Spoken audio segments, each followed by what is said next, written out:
Kali ini saya akan bagikan bagian yang ketiga dari seri khotbah Love God with Passion. Dan firman Tuhan ini judulnya adalah manifestasi kasih. Yang namanya kasih tidak cukup hanya dikatakan, tapi perlu diwujudkan. Perlu dimanifestasikan. Kita baca bersama Ulangan 6 ayatnya yang ke-5. Kasihilah Tuhan Allahmu dengan segenap hatimu dan dengan segenap jiwamu dan dengan segenap kekuatanmu. Nah, ayat ini sebenarnya sudah kita baca beberapa minggu walaupun kemarin-kemarin kita ambil dari Perjanjian Baru. Tapi ini dimulai dari Perjanjian Lama di Ulangan 6 ayat yang ke-5 ini. Saya ajak saudara untuk baca ayat yang sama, tapi sekarang dalam versi Alkitab bahasa Indonesia masa kini. Kalau tadi kita baca itu versi terjemahan baru, ya. Nah, sekarang kita akan baca versi masa kini. Cintailah Tuhan Allahmu dengan sepenuh hatimu. Itunya sama. Tapi yang berikutnya yang akan kita baca akan memberikan penjelasan yang membuat kita lebih jelas. Ya, apa artinya mencintai Tuhan dengan segenap hati, segenap jiwa, segenap kekuatan.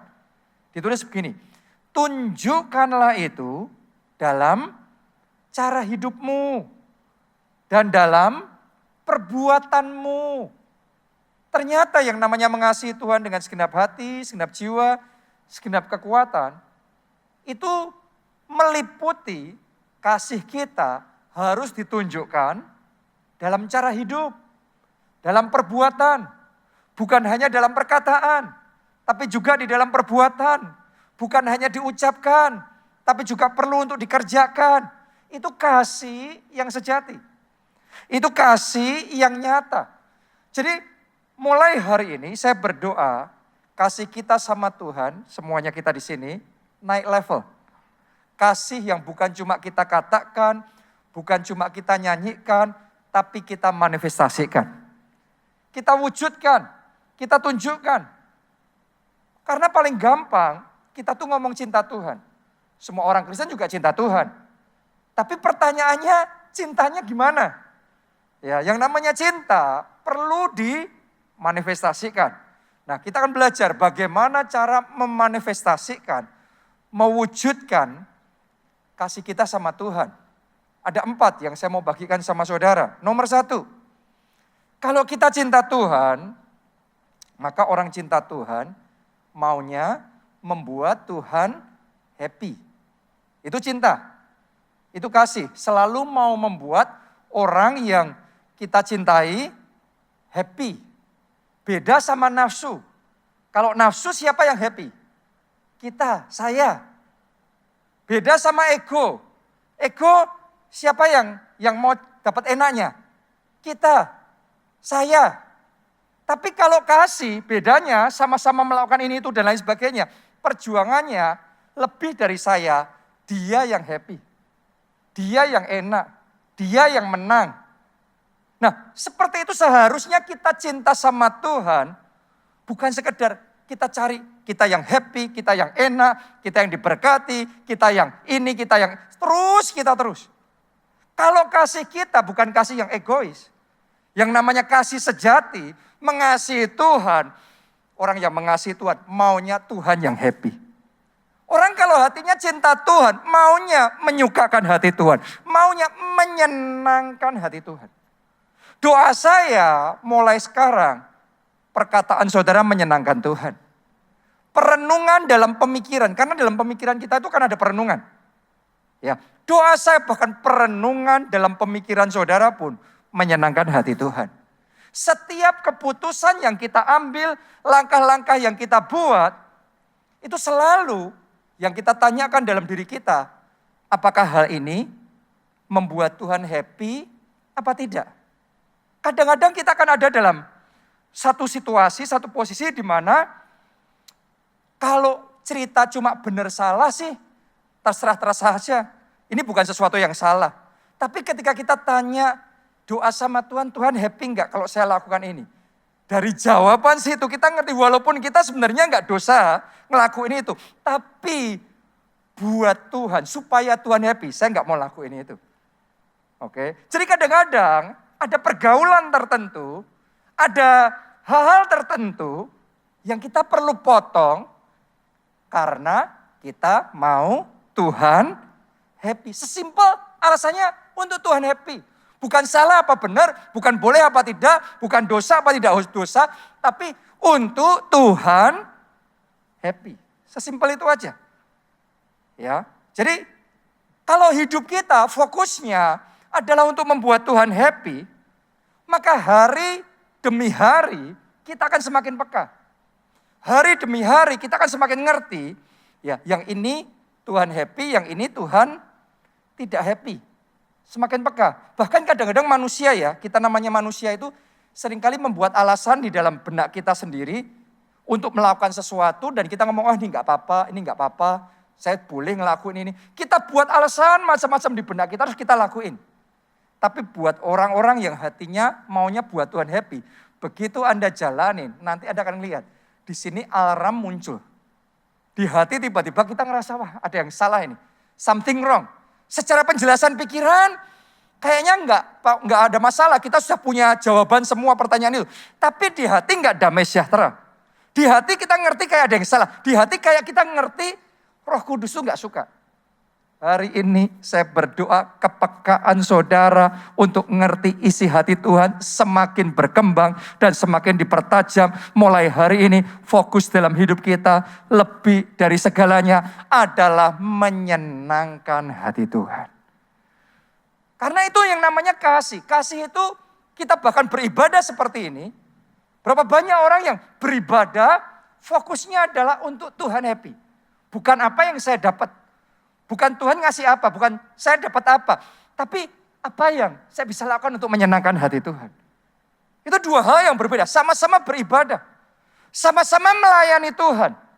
Saya berdoa mulai hari ini ibadah kita untuk membuat Tuhan happy. Melayani Tuhan untuk membuat Tuhan happy.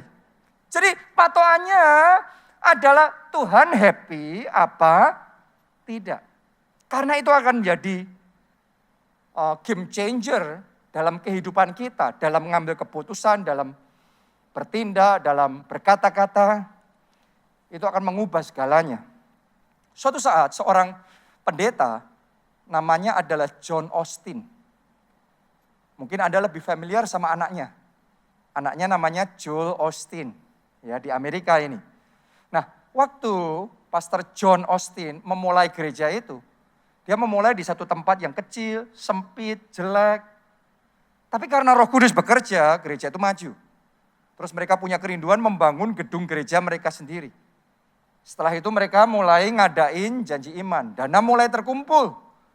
Ya, tapi belum cukup. Tiba-tiba Roh Kudus bicara sama dia, dana yang ada dikasih ke gereja sebelah.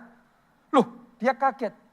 Ternyata di sebelah dekat gerejanya, itu ada gereja lain yang selama bertahun-tahun pembangunan gedung gerejanya lambat sekali. Jadi nggak jalan-jalan, macet pembangunannya. Karena nggak ada dananya. Dan dia disuruh untuk dana yang ada, yang harusnya untuk bangun gedung gerejanya sendiri, sekarang disuruh ngasih ke gereja lain yang ada di dekatnya.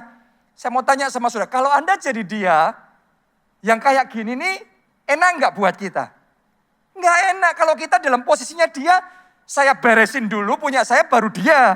Nanti kalau ada sisanya. Tapi Tuhan ngomongnya yang ada, suruh kasih sana. Ini berat. Tapi dari situ saudara akan ngerti. Orang hatinya cinta Tuhan seperti apa. Yang luar biasa Pastor John Osteen ini, orang yang cinta Tuhan. Walaupun itu nggak enak buat dia. Walaupun itu seolah-olah berat dan merugikan buat dia. Tapi demi menyenangkan Tuhan, dia lakukan itu. Itu kasih. Kasih itu bukan cuma kita dapat apa dari Tuhan. Tapi demi menyenangkan Tuhan. Kalaupun kita yang rugi, kalaupun kita yang nggak enak, nggak apa-apa. Yang penting Tuhan happy. Itu mengasihi Tuhan. Dan dia kasih. Setelah dia kasih, waduh gereja itu senang sekali. Dan pembangunan mereka langsung jalan lagi. Setelah berapa waktu cepat selesai. Luar biasa. Dan yang luar biasa, bukan hanya gedung gereja yang lain itu selesai. Tuhan buat terobosan yang besar di gereja Pastor John Austin ini. Tiba-tiba Tuhan buat mujizat keuangan luar biasa. Dan dengan cara yang ajaib, pembangunan gedung gerejanya juga tetap jalan, jalannya cepat, selesai. Setelah gedung gereja itu selesai, gedung berikutnya selesai, gedung berikutnya lagi selesai, gedung berikutnya lagi selesai. Non-stop Tuhan bekerja. Kalau saudara tahu rahasia menyenangkan hati Tuhan, begitu hati Tuhan terbuka, tingkap langit ikut terbuka dan anugerah kasih karunia akan tercurah secara berkelimpah. Kadang-kadang orang itu hanya sesempit kita mikir saya yang dapat, saya yang happy. Orang kalau mikir seperti itu terus, mau hubungan sama manusia, mau hubungan sama Tuhan, susah mekar hubungannya. Kenapa? Karena kita egois. Mikirnya saya dapat apa terus. Tapi kalau orang ngerti gimana nyenengin hati orang lain. Gimana terlebih lagi menyenangkan hati Tuhan. Kalau hati Tuhan sudah senang, hati Tuhan sudah disukakan, apa-apa gampang. Tapi untuk menyenangkan hati Tuhan, kadang-kadang kita harus salibkan kedagingan kita. Kadang-kadang kita harus potong dosa. Kadang-kadang kita harus potong pergaulan tertentu. Kadang-kadang ada tabiat-tabiat tertentu yang kita pikir nggak masalah kok, yang lain juga gini. Tapi demi menyenangkan hati Tuhan kita potong itu. Tapi begitu Tuhan disukakan dalam hidup saudara, Anda akan melihat jalanmu diluruskan sama Tuhan. Anda akan melihat penghalang-penghalang di depanmu akan diratakan sama Tuhan. Dan satu breakthrough saja, Tuhan kasih saudara, lompatan besar akan terjadi dalam hidupmu.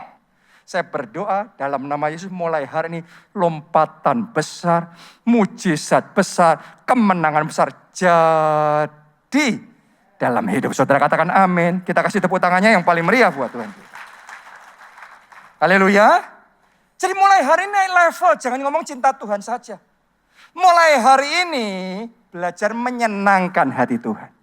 Bukan kita yang happy, tapi yang pertama Tuhan yang happy. Karena kalau Tuhan happy, Dia akan yang pastikan Anda happy juga. Oke, prinsipnya sesederhana itu. Jadi yang kita care, yang utama pokoknya Tuhan happy, Tuhan happy. Dalam hubungan, dalam pernikahan kan juga sama. Kalau saudara buat pasangan saudara happy, nanti dia akan buat saudara happy juga. Masalahnya yang jadi masalah dalam pernikahan, dalam keluarga, hubungan suami istri, orang tua anak. Kita itu nyarinya kita terus yang happy. Kita terus yang menang. Dia juga nyarinya kayak gitu. Akhirnya pecah semuanya. Mulai hari ini sadari ada bedanya antara egois. Kasih egois sama kasih sejati. Kasih sejati yang happy orang lain. Kasih sejati yang happy Tuhan. Mulai sekarang yang happy Tuhan jadi alasan nomor 1 dalam hidup kita. Amin. Itu yang pertama. Yang kedua sekarang. Apa artinya mengasihi Tuhan? Bagaimana kita memanifestasikan kasih kita sama Tuhan? Yang kedua, mencintai yang Tuhan cintai. Oke. Kalau kita memang benar-benar cinta Tuhan, karena kita cinta Tuhan, kita cinta yang Dia cintai. Pertanyaannya apa sih yang Tuhan cintai? Lebih tepatnya apa yang paling Tuhan cintai? Simple. Jiwa. Kenapa? Karena jiwa-jiwa itu anak-anaknya Dia. Dan gak ada bapak yang mau anaknya celaka. Hati bapak itu kalau anaknya celaka, bisa diselamatin.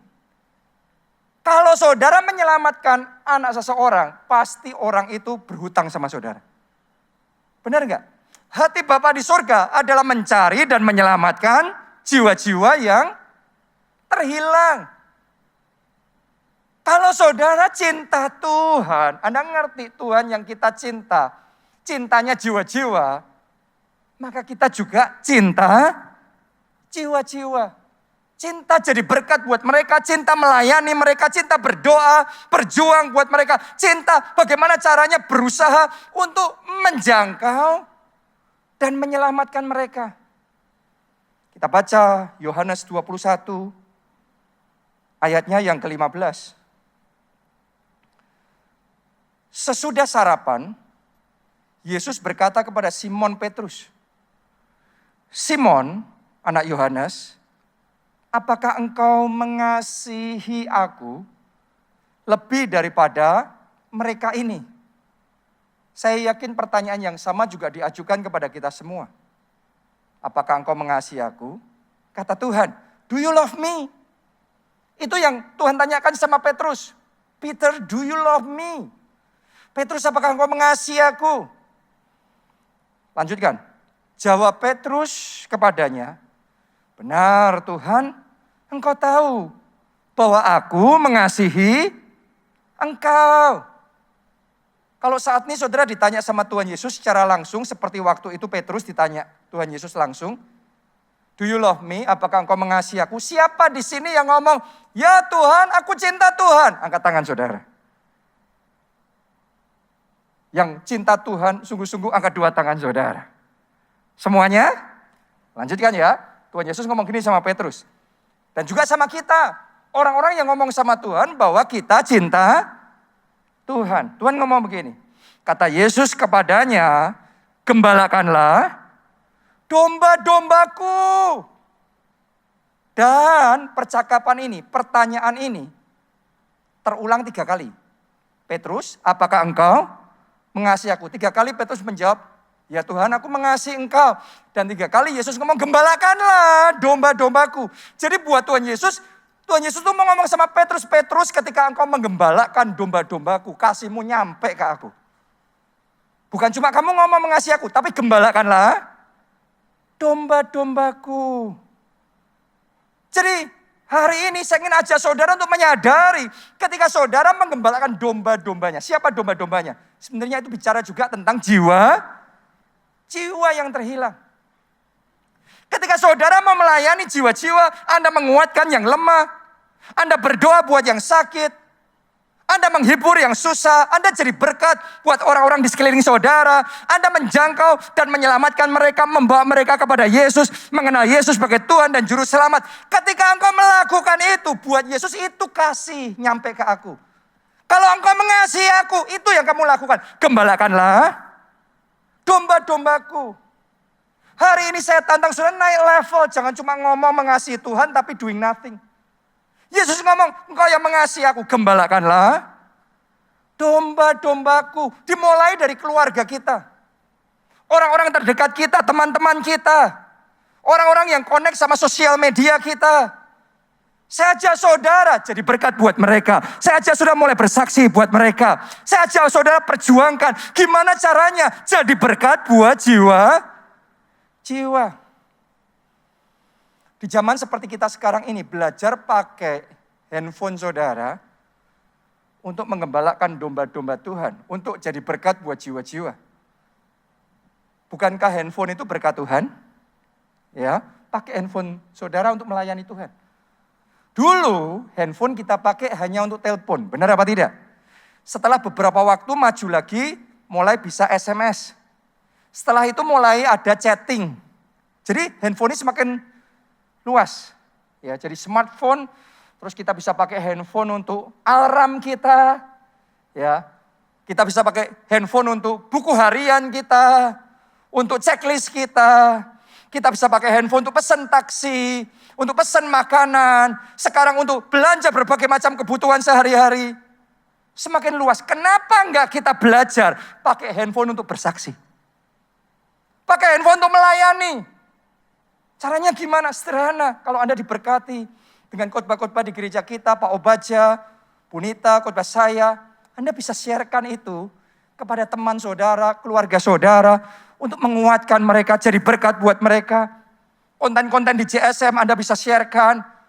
Ketika Anda lakukan itu secara konsisten, saudara sedang melayani jiwa-jiwa. Saudara sedang membangun, mendoakan, memperjuangkan mereka. Itu yang Yesus lakukan. Kalau engkau mengasihi aku, gembalakanlah domba-dombaku. Jadi jangan hanya pakai handphone untuk kita sendiri. Pakai handphone kita untuk cinta Tuhan. Untuk melayani Tuhan, untuk memanifestasikan cinta kita sama Yesus. Gembalakanlah domba-dombaku. Itu cinta Tuhan. Jadi gak cuma ngomong, nyanyi setiap minggu cinta Tuhan, tapi benar-benar kasih kita itu diwujudkan dalam cara hidup dan perbuatan kita. Itu yang kedua. Yang ketiga sekarang, bagaimana memanifestasikan cinta kita sama Tuhan. Ya, yang ketiga, cinta rumah Tuhan. Cinta ibadah di rumah Tuhan. Mazmur 122 ayat yang pertama, nyanyian ziarah Daud. Aku bersuka cita ketika dikatakan orang kepadaku, mari kita pergi ke rumah Tuhan. Orang kalau cinta sama Tuhan pasti suka ke rumahnya.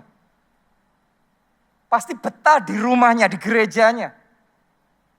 Sama seperti kalau orang yang baru pacaran.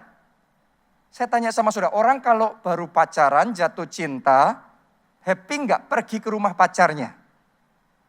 Kalau ada yang ngeklaim cinta sama pacarnya, tapi nggak pernah mau pergi ke rumah pacarnya, Anda percaya apa tidak? Ya, saudaraku, kalau kita cinta Tuhan itu yang dirasain Daud. Buat Daud, dia ngomong, aku bersuka cita. Ketika dikatakan orang, mari kita pergi ke rumah Tuhan. Itu sukacitanya. Beribadah itu sukacita. Saya percaya mulai hari ini ibadah di rumah Tuhan, di gereja adalah sukacita dalam hati saudara. Bukan beban, bukan paksaan, tapi meluap dari hati, kerinduan. Mungkin ada orang yang berkata, kalau buat saya sih ibadah cukup online saja. Jawaban saya sama saudara, tidak perlu diperdebatkan online atau onsite. Karena dua-duanya saling melengkapi. Sama seperti orang yang pacaran tadi. Ya, orang yang pacaran maunya pacarannya ya online ya onsite. Benar apa tidak? Kalau orang memang benar-benar cinta, kepengen gak ketemu langsung. Yang normal, orang kalau pacaran maunya ketemu langsung. Onsite, ketemu di rumahnya.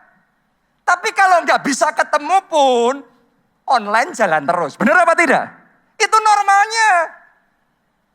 Nggak normal kalau ada orang pacaran ngomong jatuh cinta, tetapi ketika bisa ke rumahnya selalu nggak mau. Sama halnya dengan orang yang menikah. Saya mau tanya sama saudara, orang menikah bisa nggak menikah online saja, berkeluarga online saja? Yang namanya berkeluarga ya online ya onsite. Saya sama istri saya berkeluarga menikah, kita tinggal bersama. Secara langsung. Kalaupun saya pisah sama istri saya, kita teleponan, kita WhatsApp. Benar apa tidak? Jadi online tidak pernah menggantikan onsite. Tapi online memperlengkapi onsite. Ibadah sama Tuhan juga sama. Kalau tiba waktunya hari Minggu kita beribadah di rumah Tuhan, mari kita katakan, aku bersuka cita.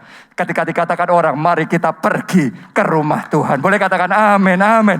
Bahkan sepanjang minggu, di luar hari Minggu ketika kita nggak di gereja pun, nggak beribadah pun, Anda bisa terus connect, ya, ngikuti berbagai macam konten dari gereja kita. Konten-konten yang membangun iman kita, memperdalam kehidupan roh kita, sehingga hari demi hari kita terus maju bertumbuh.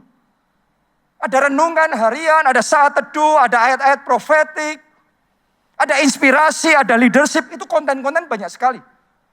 Konten-konten gereja kita, terus juga di JSM. Saudara bisa pakai untuk membangun kehidupan rohani saudara. Jadi ini bukan, nggak perlu diperdebatkan online atau onsite. Bukan atau, tapi dan. Yang mengerti katakan amin saudaraku. Ini jalan barengan seperti orang pacaran, seperti orang berkeluarga. Kita sama Tuhan juga sama seperti itu. Karena mengasihi Tuhannya bukan cuma mengasihi online atau mengasihi onsite. Mengasihi Tuhannya, Alkitab ngomong, kasihlah Tuhan Allahmu dengan segenap hatimu, dengan segenap jiwamu, dengan segenap kekuatanmu. Yang setuju, yang mengerti katakan amin, amin. Tepuk tangannya yang paling meriah buat Tuhan kita. Jadi kalau kita mengasihi Tuhan dengan sungguh-sungguh, saat tiba waktu kita beribadah, ayo. Firman Tuhan ngomong, kuduskanlah hari Sabat. Hari Sabat itu adalah waktu ibadah. Kuduskanlah waktu ibadah. Khususkanlah waktu ibadah. Jangan disambil-sambil. Kita baca ya. Yeremia 17 ayat 24 sampai 25. apabila kamu sungguh-sungguh mendengarkan aku. Demikianlah firman Tuhan. Dan tidak membawa masuk barang-barang melalui pintu-pintu gerbang kota ini pada hari Sabat. Pada momen ibadah. Tetapi menguduskan hari Sabat dan tidak melakukan sesuatu pekerjaan pada hari itu. Salah satu arti menguduskan itu mengkhususkan. Enggak untuk yang lain, tapi dikhususkan untuk sesuatu. Dikhususkan untuk Tuhan. Itu yang namanya menguduskan Sabat untuk Tuhan. Jadi mengkhususkan itu untuk Tuhan saja. Nah ini kita perlu tekankan khususnya di zaman seperti sekarang ini. Banyak orang sekarang ini, orang Kristen di zaman sekarang ini beribadahnya bukan mengkhususkan untuk Tuhan. Tapi ibadahnya adalah aktivitas sampingan. Sambil traveling, sambil ibadah. Sekarang gampang kok cuma tinggal klik YouTube, live streaming kita ibadah. Sambil nyuci piring, sambil ibadah. Sambil gantiin popok anak, sambil ibadah. Sambil kerja, sambil ibadah. Tolong dengarkan baik-baik. Anda boleh play itu YouTube, live streaming. Dengerin ibadah tetap jalan. Tidak berarti kita beribadah. Karena yang namanya beribadah, itu dikhususkan untuk Tuhan. Bukan sampingan, bukan sambilan. Mulai hari ini saya berdoa, ibadah saudara bukan ibadah sampingan. Ibadah saudara adalah kudus bagi Tuhan. Momen Sabat bagi Tuhan. Momen kita menghormati Tuhan. Lebih dari segalanya. Ini waktu khusus untuk Tuhan. Haleluya. Ini menguduskan hari Sabat. Mari kita lihat. Perintah itu menguduskan hari Sabat disertai dengan satu anugerah, satu janji. Ayat 25. Maka melalui pintu-pintu gerbang kota ini akan berarak masuk raja-raja dan pemuka-pemuka yang akan duduk di atas tahta Daud dengan mengendarai kereta dan kuda. Mereka dan pemuka-pemuka mereka, orang-orang Yehuda dan penduduk-penduduk Yerusalem.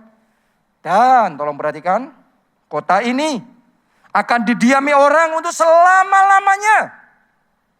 Tahu nggak saudara artinya apa? Zaman dulu, kalau kerajaan kalah perang, kotanya dibakar. Benar apa tidak? Itu akan jadi reruntuhan. Terus kemudian jadi sepi. Karena banyak yang dibunuh, banyak yang diangkut jadi tawanan. Tapi Tuhan ngomong begini, kalau kamu menguduskan hari Sabat, maka kota-kotamu akan didiami terus-menerus, tidak akan menjadi sunyi. Artinya dalam hidupmu akan ada penjagaan Tuhan, ada perlindungan, pemeliharaan Tuhan, ada penyertaan Tuhan yang memastikan kita aman dan ada anugerah berkat Tuhan atas hidup kita. Haleluya. Ayo kita kuduskan Sabat bagi Tuhan.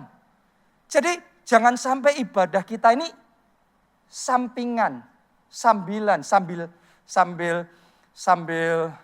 bersosial media, kesana kesini sambil ibadah. Kita play live streaming ibadah, tidak sama dengan ibadah.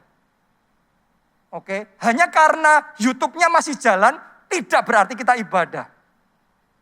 Ya, ibadah itu kudus bagi Tuhan. Ibadah itu khusus bagi Tuhan. Doa saya mulai hari ini, ibadahmu naik di hadapan Tuhan.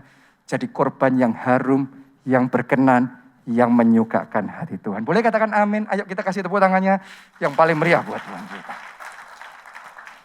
Yang terakhir, yang keempat.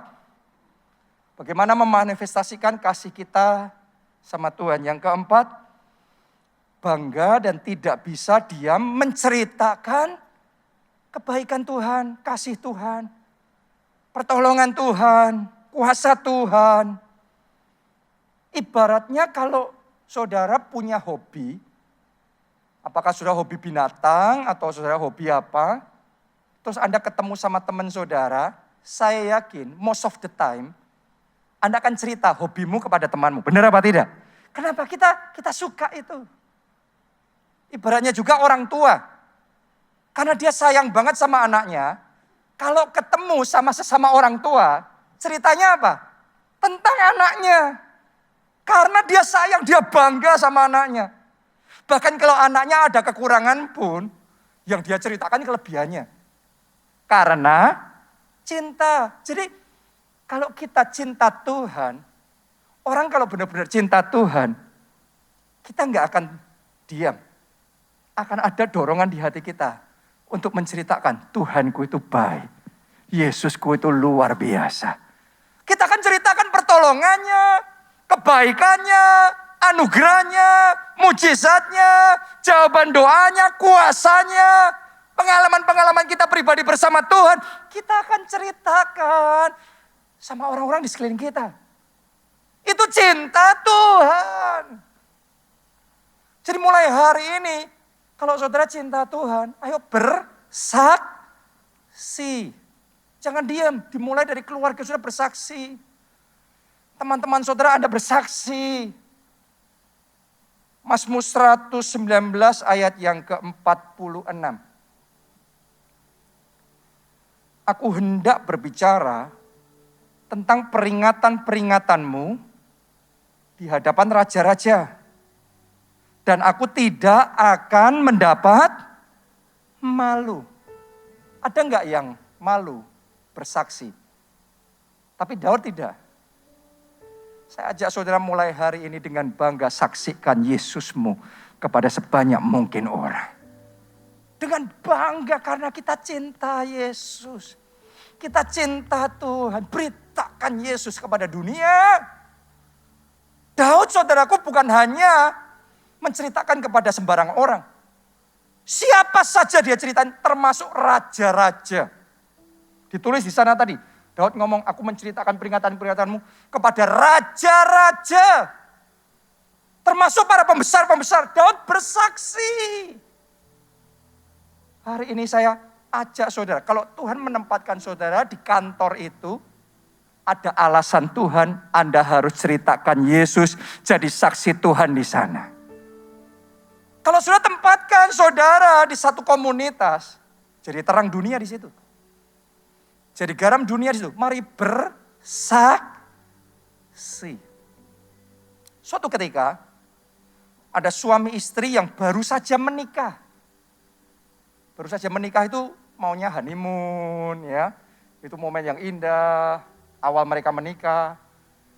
Tapi suami istri ini mereka dua-duanya adalah orang-orang yang sangat cinta Tuhan.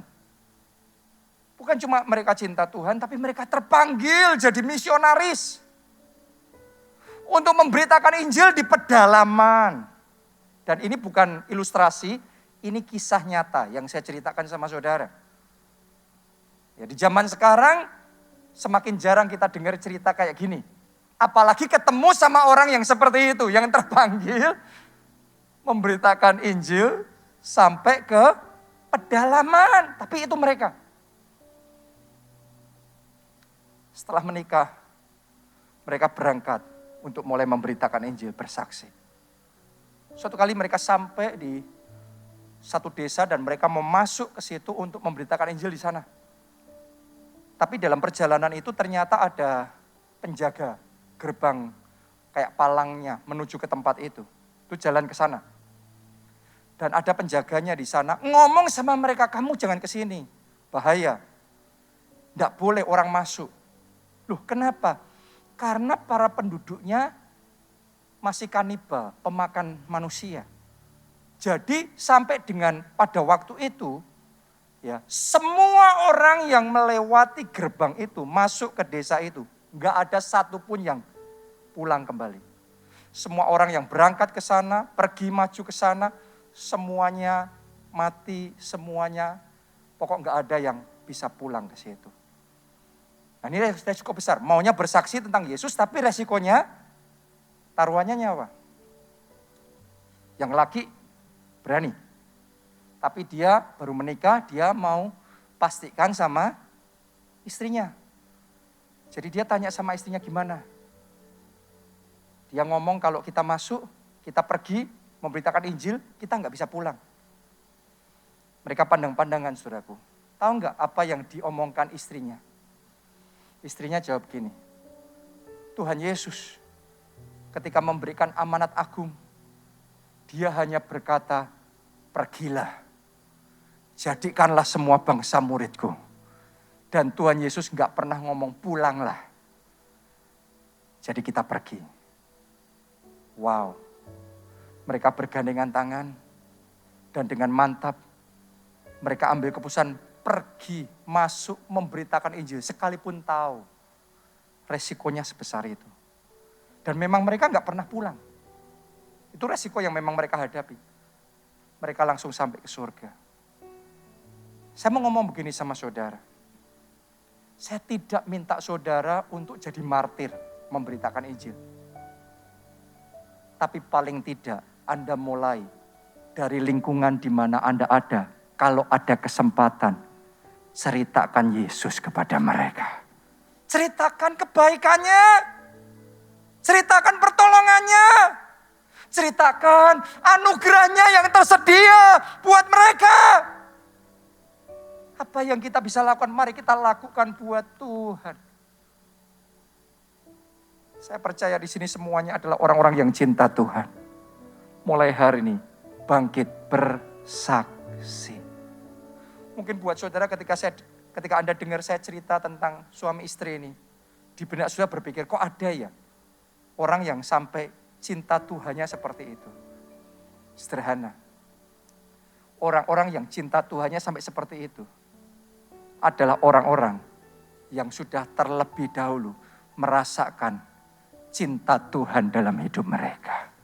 Kalau orang sudah merasakan kepenuhan kasih Tuhan, dibanjiri dengan kasih Tuhan, hidup mereka gak akan sama lagi.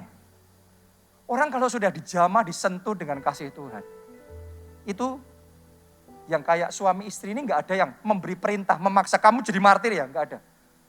Tapi mereka gladly, dengan sukacita, mereka lakukan untuk Yesus. Karena mereka merasakan kasih Allah terlebih dahulu. Alkitab ngomong bukan kamu yang mengasihi aku terlebih dahulu, tapi aku yang mengasihi, katakan Yesus. Saya berdoa mulai hari ini Anda semua dibanjiri dengan kasih-Nya. Anda semua mengalami zaman dan sentuhan kasih-Nya yang ajaib dan yang manis itu dalam hidup saudara. Dan mulai hari ini mari bangkit jadi saksi Kristus. Mari kita bangkit berdiri. Kasih-Mu ajaib bagiku, melampaui akal pikiranku, manislah mata, ringan setelah taat, kuat saat melayani, damai dalam tuntunan. Sekali lagi mari bersama-sama katakan, kasih-Mu ajaib bagiku, melampaui akal pikiranku, manislah mata, ringan setelah taat, kuasa melayani, damai dalam tuntunan. Mari semuanya angkat kedua tanganmu, buka mataku agar melihat ajaibnya kasih Tuhan, ajaibnya kasih-Mu Bapa, jamah hatiku agar mengejar manisnya. Manis Tuhan, kasih-Mu manis.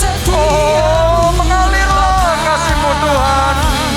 Buka mataku agar melihat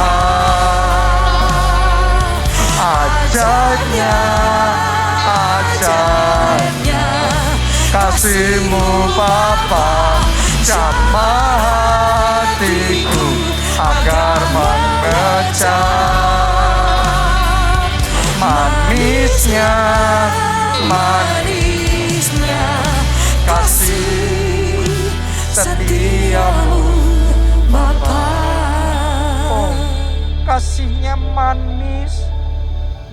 Kasih-Nya ajaib, kasih-Nya indah, melampaui segala akal dan pikiran kita. Dan saya berdoa hari ini engkau dibanjiri dengan kasih-Nya yang ajaib itu. Amin. Hari ini engkau alami sentuhan dan jamahannya secara pribadi dalam hidupmu. Sehingga bukan lagi dari kata orang saja. Tapi secara pribadi engkau mengalami Yesus dalam kehidupanmu. Yes. Secara pribadi engkau bisa mengatakan dan engkau bisa menyanyikan lagu ini. Ajaib kasih-Mu Tuhan, manis kasih-Mu Tuhan. Dan semuanya itu dimulai dari langkah pertama kita buka hati, terima Yesus sebagai Tuhan dan Juru Selamat. Maka kasih itu akan mengalir dalam hati kita. Anda yang mau itu, mari buka hati saudara, angkat dua tangan saudara, ikuti doa ini. Tuhan Yesus, Tuhan Yesus, masuklah dalam hatiku, masuklah dalam hatiku. jadi Tuhanku Jadi Tuhanku dan Juru Selamatku. dan Juru Selamatku. Ampuni dosa-dosaku, Ampuni dosa-dosa. selamatkan hidupku, Selamatkan hidupku. penuhi aku dengan kasih-Mu. Penuhi aku dengan kasih-Mu, Tuhan. Mulai sekarang, Mulai sekarang. hidupku milik Tuhan Yesus. Hidupku milik Tuhan Yesus. Dan aku mau hidup buat Tuhan Dan Yesus. aku mau hidup buat Tuhan Yesus. Aku percaya Aku percaya. dosa-dosaku diampuni. Dosa-dosaku diampuni. Dan aku sudah Dan diselamatkan. aku sudah diselamatkan. Terima kasih. Terima kasih Tuhan Yesus. Yang kedua, saudaraku, siapa di sini yang mau komit? Bukan hanya memperkatakan kasih sama Tuhan, cinta Tuhan. Tapi siapa yang mau komit? Memanifestasikan, menunjukkan, mewujudkan kasih saudara Oh, dalam Yesus, perbuatan, Yesus. dalam cara hidup saudara bagi Tuhan. Siapa yang mau? Kita angkat dua tangan kita. Ikuti doa ini. Katakan, Tuhan Yesus. Tuhan Yesus. Mulai sekarang. Mulai sekarang. Aku mau Aku mau cinta Tuhan cinta Tuhan. lebih dalam.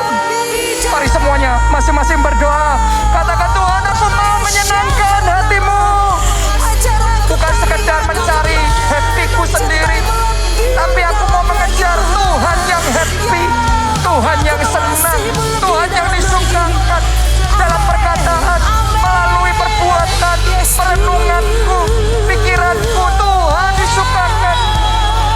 Dengan setiap keputusanku, Tuhan happy. Tuhan disukakan. Aku mau Tuhan melayani Tuhan. Melayani dengan segenap hati. Oh, aku mau Tuhan jadi saksimu. Menceritakan kasih, kebaikanmu, anugerahmu yang ajaib, yang indah, yang besar, yang manis. Tuhan, pakai aku mengembalakan jiwa-jiwa. Jadi berkat jiwa-jiwa. Buka hatiku Agar melihat ajaibnya, ajaibnya kasih-Mu Bapa, jamah hatiku agar mengecap manis, manisnya, manis kasih-Mu Tuhan. kasih setia Sekarang jemaat saja, jemaat sendiri katakan, buka mataku. Katakan ajaib. Oh ajaib kasih-Mu Tuhan. Jamah hati kami. Supaya kami bisa mengecap manisnya. Manisnya. Manisnya. Kasih setiamu Bapa. Mari bersama-sama kita angkat dua tangan kita. Katakan, buka mataku agar melihat ajaibnya, ajaibnya kasih-Mu Bapa, jamah hatiku agar mengecap